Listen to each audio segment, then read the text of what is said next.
জুলাই আন্দোলন নিয়ে সামাজিক যোগাযোগ মাধ্যমে আপত্তিকর মন্তব্য ও অপপ্রচারের অভিযোগে সাংবাদিক আনিস আলমগীর, উপস্থাপিকা সুমা ইসলাম, মডেল ও আইনজীবী জান্নাতুল ফেরদৌস পিয়া সহ ৬ জনের বিরুদ্ধে থানায় অভিযোগ দায়ের করা হয়েছে।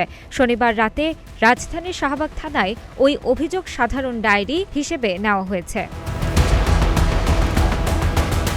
রাষ্ট্র সংলাপ ফোরাম নামের একটি সংগঠনের সদস্য মিল্লাত হোসেন এই অভিযোগ করেছেন বলে তথ্য দিয়েছেন শাহবাগ থানার duty officer SI Mojibul Alam. তিনি বলেন, থানা পুলিশ পরে অভিযোগটি সাধারণ ডায়েরি হিসেবে গ্রহণ করে তদন্তের দায়িত্ব দিয়েছে এসআই আশরাফ আলীকে।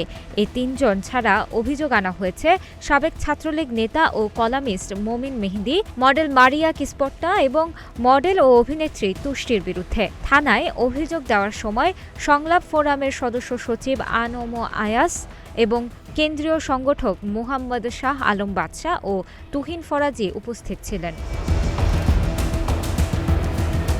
অন্তর্বর্তী সরকারের সময় গ্রেফতার হয়ে এখন জামিনে থাকা সাংবাদিক আনিস আলমগীরের বিরুদ্ধে অভিযোগ, তিনি কারামুক্ত হওয়ার পর কার্যক্রম নিষিদ্ধ আওয়ামী লীগের বিভিন্ন সংগঠনের সঙ্গে মিলে জুলাই আন্দোলনকে ব্যাহত করতে বিভ্রান্তি ছড়িয়েছেন।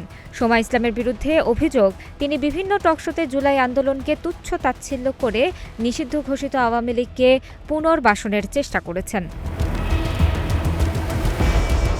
জান্নাতুল ফেরদৌস পিয়ার বিরুদ্ধে সাবেক সংসদ সদস্য ব্যারিস্টার সুমনের সহযোগী হিসেবে আন্দোলনকারী ও আহতদের কটাক্ষ করার অভিযোগ আনা হয়েছে।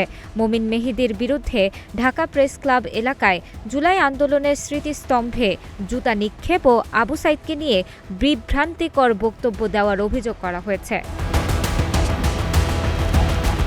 অপরদিকে মারিয়া কিসপট্টা জুলাই আন্দোলনকে সন্ত্রাসী আন্দোলন হিসেবে প্রচার করেছেন এবং মডেল তুষ্টি সামাজিক যোগাযোগ মাধ্যমে এই আন্দোলনকে প্রতারণার মাস আখ্যা দিয়ে অপপ্রচার চালিয়েছেন বলে অভিযোগে বলা হয়েছে। শাহবাগ থানার ডিউটি অফিসার মাজিবুল বলেন, বিষয়টি সামাজিক যোগাযোগ মাধ্যম ও সাইবার সংক্রান্ত হওয়ায় তদন্তকারী কর্মকর্তা এটি পর্যালোচনা করে পরবর্তী ব্যবস্থা নেবেন। তিনি বলেন, বিষয়টি যেহেতু সাইবার সম্পর্কিত, তাই তদন্তকারী কর্মকর্তা সম্ভবত এটি সাইবার ইউনিটে পাঠাবেন।